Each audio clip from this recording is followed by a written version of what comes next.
Hey, everybody, welcome back to the podcast. You're listening to the longest running superhero role playing game on earth.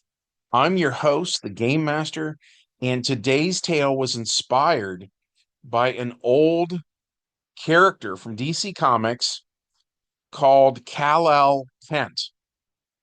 And he was supposed to be the grandson of the original Superman. And he debuted in Superman Volume 1, issue number 354, and they called him the Superman of 2020.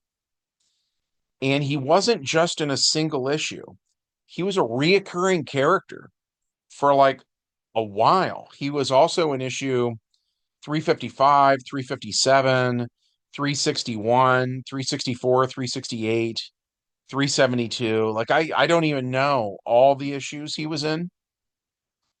If I remember correctly, they start in the year 2020, but then they moved to 2021 for sure. And then I think they were still doing it in 2022. But something that I think is really creepy about these old comics is they mentioned that in 2020 there was going to be these bad guys in a lab somewhere create a virus and they release it, and it is super bad, right? Like it brings the world to a halt. And in the comic book, they blame it on Superman and they say, it's like an alien disease or whatever. They lie about the origins of this thing. But I just thought that was very interesting. It's weird that when the real 2020 rolls around, a bunch of people got really sick in real life. So it's always creepy when that sort of thing happens. There are some other things in these issues that are kind of along those lines where they called it, you know? And then there's a bunch of other stuff where they were just like way off. So when we did our version on Earth H, we took their stories and we just slightly tweaked them. Like we barely changed it for our game world to just make it look more like the real world looked in 2020 and 2021 and so on and so forth. You know what I mean? But for the most part, we're pretty true to the way they did it. So that said, before we really get into this one, smash that like button, make sure you're subscribed, and leave us a comment. That helps us out on our end with the YouTube algorithm, but also we love hearing from you guys. We have an awesome community here, and that's thanks to you. So thank you so much for being here. I know that there is a million other things you could be doing right now, and you're listening to me instead. So I appreciate you. I really do. So, okay, let's get into this one. So it starts off in Metropolis, and we have the original Superman is here. Clark Kent the first, of course, or Clark Kent Sr., I guess would be. And then he began fighting crime in 1938 in our game world. And then with him is his oldest son, who is in our game Clark Kent Jr., and he was the second person to be Superman. He began adventuring as Superman after the big crisis in the 80s. And then on Earth H, his son is Clark Kent the third. And so the older two Supermen are going to introduce Clark the third as Superman 3, basically, right? And that the idea is in private, they have been training him how to use his powers safely, so on and so forth. And he has just now come of age where he's ready to be a Superman. And he's on his way to this ceremony when his self-driving car gets hacked and crashes and into just a fiery explosion, right? And of course, he gets out of this unscathed because he's a Superman, right? And so he's wondering who did this, who tried to take him out. And he looks up in the sky and sees his dad and his grandpa flying somewhere in a hurry. So he makes the assumption that they were able to trace the radio waves or something like that to the source of where the bad guys are.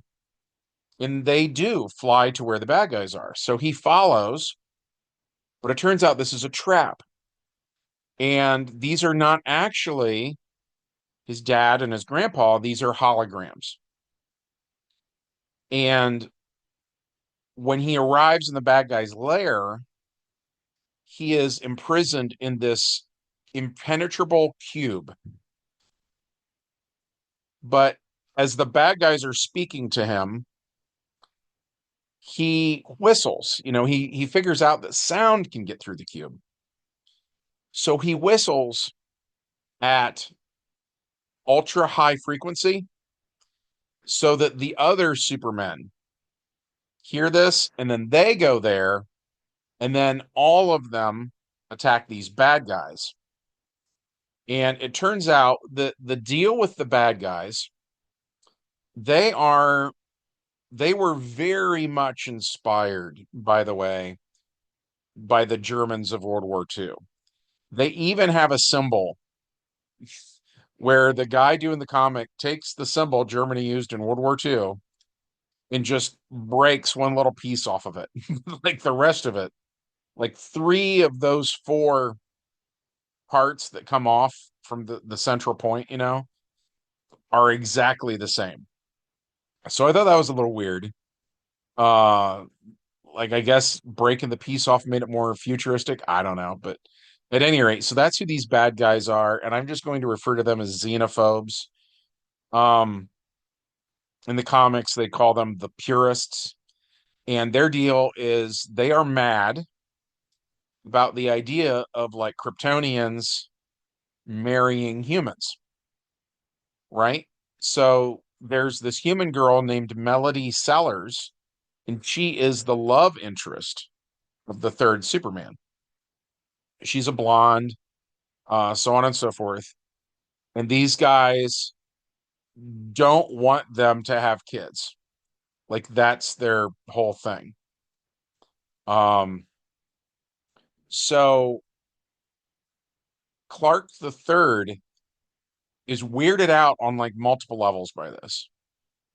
One is these guys know kind of like who he is into, and so that bothers him because at this point in the story, he hasn't even like they haven't gone very far yet. It's still very early and all that.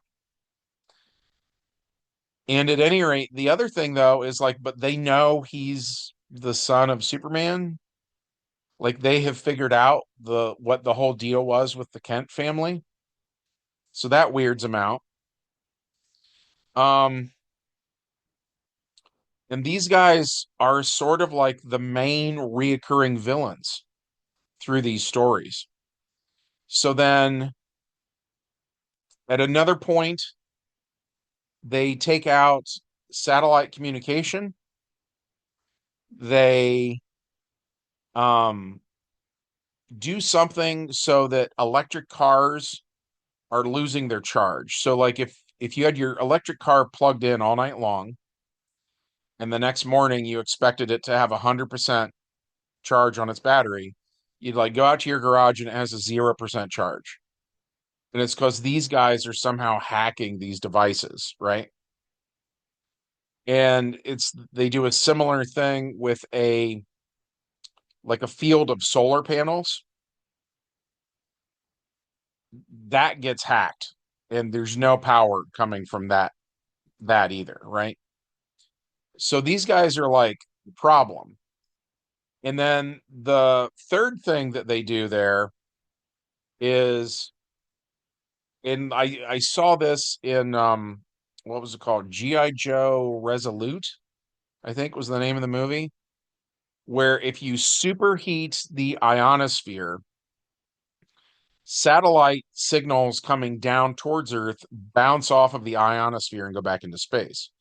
And if we try to send something up to a satellite, signal wise, that gets bounced back down at us too, right? And so this is a big thing called HARP, where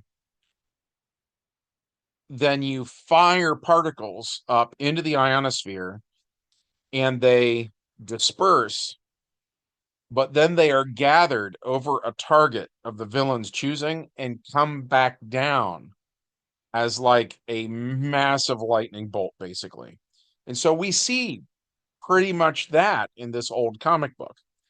So that these guys are hitting Superman 3 with what is essentially like a nuclear level lightning bolt. So again, he flies around at super speed and X-ray vision and stuff like that. And for them to target him without this network being up, because they took that out, that means they're close by. So he finds them, and again, he just beats these guys up. He puts them in custody, so on and so forth. And what they never come right out and say in this story, but what is implied is he beats these guys every time, and then they're right back out on the street again. So I thought that was interesting. Um, so then New Year's rolls around. Everybody's at Times Square, and the bad guys in a lab have created. I want to be careful not to get a strike against my channel, and there's certain buzzwords that I don't think I'm allowed to use. They create something microscopic in a lab that you would breathe in and it would make you very sick, right? And so the weird again, that this particular story I think was published in February of 1982. It is creepy how there's a parallel to be had there, right? That around 2020 something like this would happen. But so these guys blame it on Superman. And an interesting point is actually raised here that if Superman flies to another planet and he comes back, it's not like he goes through some sort of a decontamination chamber or something. You know what I mean? Like if he's at the Daily Planet and he goes to Mars and he fights a white Martian or whatever, and then he goes back to the Daily Planet again. Like, have you ever seen War of the Worlds? How in that story, those Martians, what did them in was the common cold, right? Because whereas we have been around it for thousands of years or whatever, and we have an immunity that we build up, the Martians had no immunity at all because they've never encountered this thing. It's totally alien to them, so it wipes them out, right?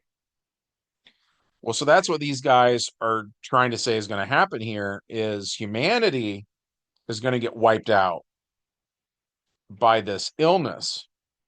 And they're saying this is something Superman brought back with him from some other planet he went to. But the reality is it's not alien at all, right? It's man-made. So they're lying about the origin.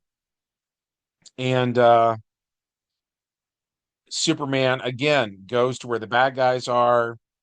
The main bad guy who has black hair and a beard um basically says you'll never get the cure, so he throws it on the ground, breaks it. So then Superman though is able to suck it in with his like super breath. He like inhales it and then he goes around and like blows cure in like people's faces. I would assume what has to happen there, and I can just sort of say this as the game master, sort of edit the idea in our game world. that it's more like he goes back to the fortress, blows it into a container, replicates more of it, then has enough for everybody that needs it. 'Cause otherwise, it kind of didn't make sense to me the way it was in the comic. But at any rate, so they do that. And that was they expose people when the ball drops on New Year's, right? So then Superman curing everybody is happens in 2021.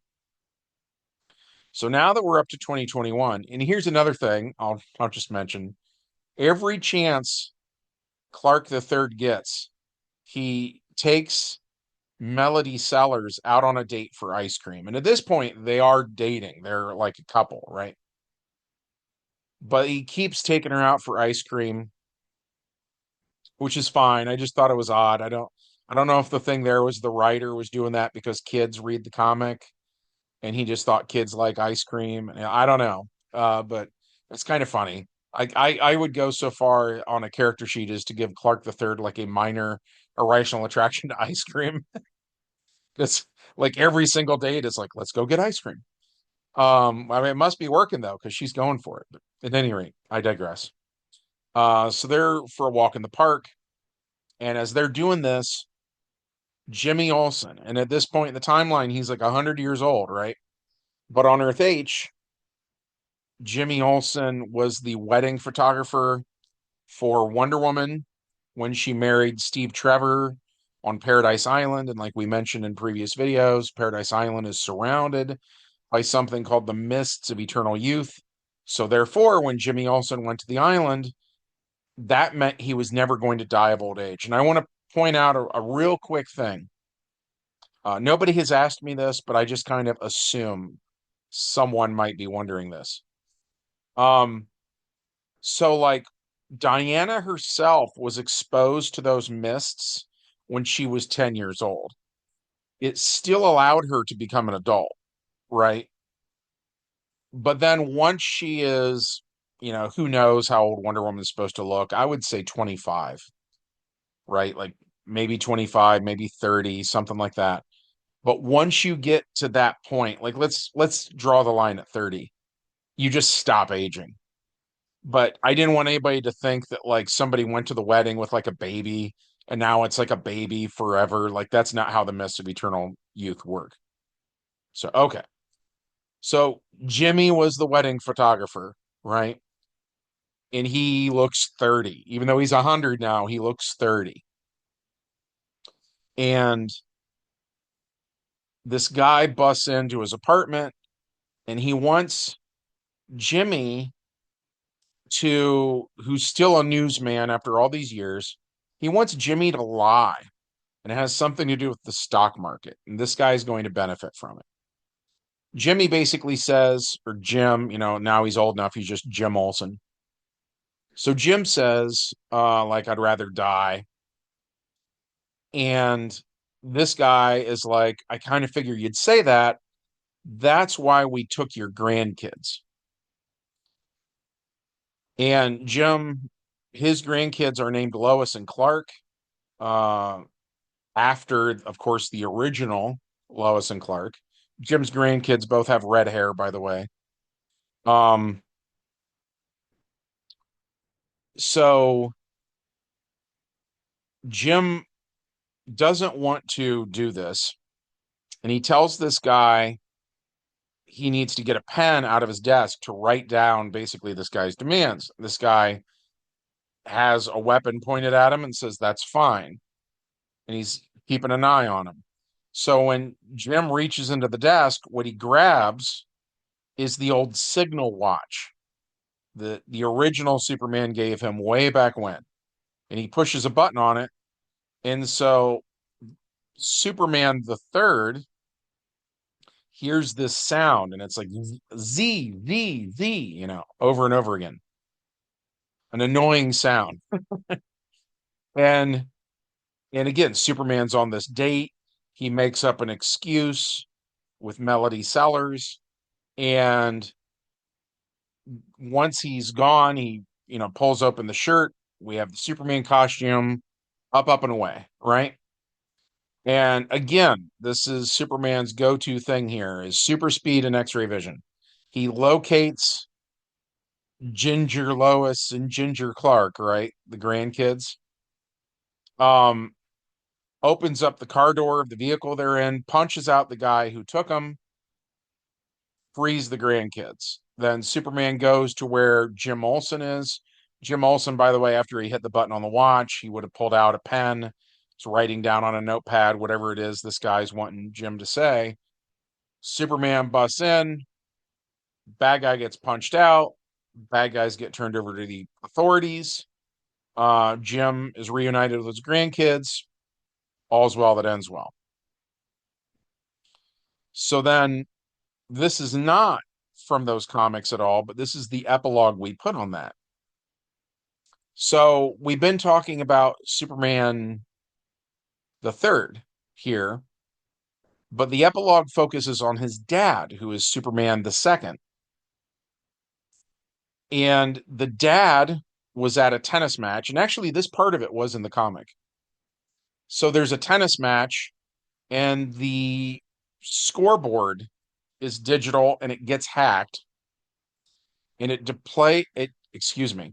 displays a sign telling people to rise up, to revolt, basically, right? Um, and this again has to do with these reoccurring villains we've been talking about. So now apparently it's not only do they um not want, for instance, Clark Kent the third to marry Melody Sellers, but now they also, I guess, want to do away with um the government, right? And so we said that all of this then would prompt Clark Kent the second, because we felt like he's kind of, in a way, he's off the hook. In the comics, it makes it seem like he's been doing the Superman thing for so long. He's really passing the torch to his son, and he's saying, "You've got this." So we thought that frees up Superman the second to run for president. And that's where we are going with that character. There's a lot I would like to say about that, but then that takes away from what I get to say in the next video on this subject. And so I'll hold off. But in the next video, we're going to be talking a lot about Superman the second, aka Clark Kent Jr. But for this one, I think that's a good place to stop. Hopefully, you found this to be interesting.